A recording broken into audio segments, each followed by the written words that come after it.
13.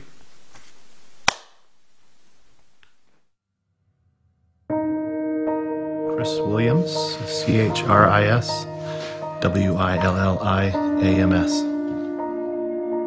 On February 9th, 2007, my family was hit by a drunk teenage driver, and killed in that accident was my wife, Michelle, who was expecting our 5th child, and then my 2nd oldest son, Benjamin, and my only daughter, Anna.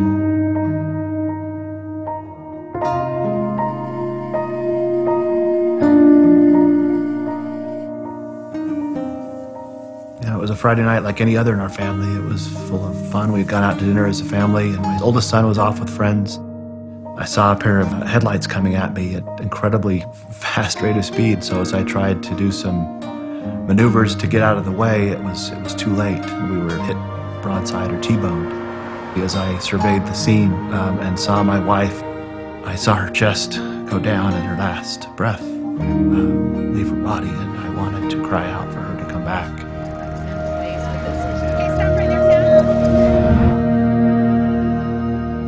The next sound I heard was of me wailing and grieving the fact that they were gone. It was as near to an out-of-body experience as I could have, listening and realizing that I was the one making that sound. I've never felt so vulnerable in my life. I've never felt so crushed, spiritually, emotionally, and physically. If you have a teenager out past midnight, you don't like to receive a call. I got up and took the phone, and on the other end of the line, a man identified himself as being from the Salt Lake City Police Department. Told us that he had our son Cameron. Told us that Cameron was intoxicated, that he'd been in an accident, but he was okay. Then he told us as a result of the accident that 3 people had been killed.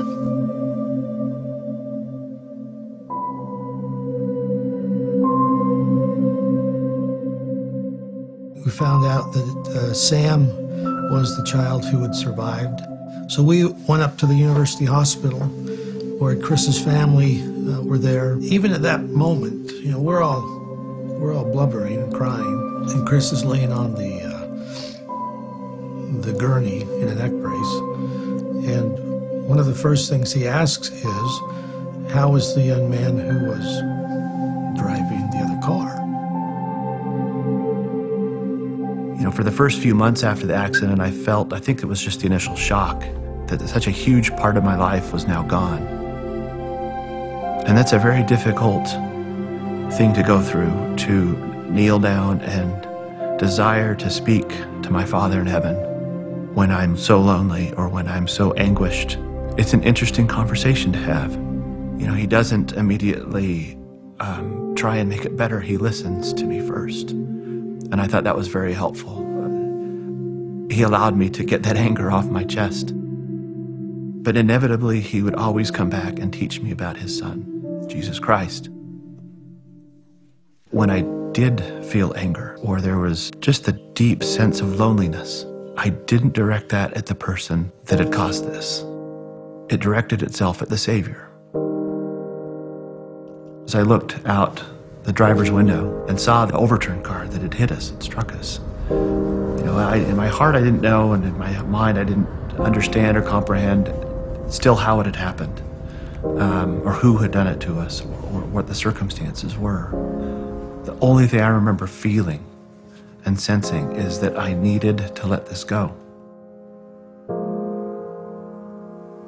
There's Jesus' way to resolve problems, to address situations, to handle sorrow. And then there's some other way. Is something that I think Chris clued into early in life. And so when the moment came for him in that car, sitting there, I believe he had made the decision long ago what he would do if he was ever in that situation.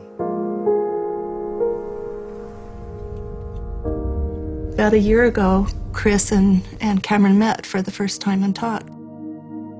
The first time that I met him, I was in a room and he walked in and he had a big smile on his face. And I had no smile because I'm facing the man, you know, that I had done this to. He came and he gave me a handshake. He was completely willing to talk about what had happened that night how he felt about it. Chris was able to say things that Cameron needed to hear. And he didn't mince words. He let him know how he was feeling, what it meant. He wants me to let go of what had happened. He wants me to pick a date and forget what had happened, just move on from what had happened completely. There's no way to explain it. It's an overwhelming feeling of thankfulness, of gratefulness, of strength to see him and to see how he's acted in this situation. After we went to the funeral, one of our neighbors that was at the funeral came up to us and said, "Have you read the article about Chris?" And it was his article about forgiveness. My feeling was that I was just completely overcome with, it was like being washed out, the despair was being washed out from my soul. And knowing that somebody like that could so freely forgive, it was freeing to me to know that he could respond in that fashion.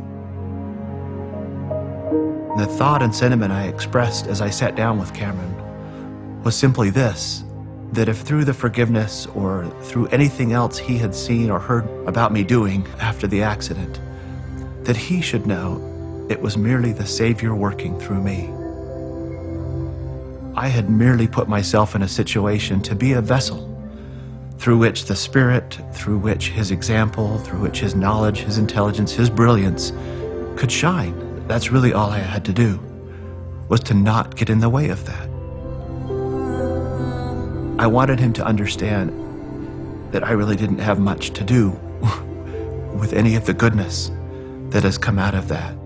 It's become more significant to me, the fact that he had forgiven me. And I know that's because he knows and he has a testimony and a relationship with Jesus Christ. I'm grateful that God allows tragedies and trials to occur in our lives. Not because they're easy or because they're desired, but because they help us love. And that too was a wonderful blessing because I saw my brother.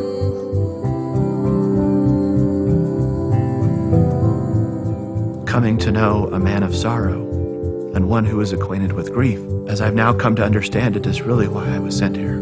And it has been incredibly difficult to have to learn those lessons in the way that I've learned them. But I've always ended those episodes of grief with an assurance and a hope that one day, perhaps I will see him as he is. One day, hopefully, I will be like him. And one day, I will be with my wife again, as well as the rest of my family. And that's what keeps me moving.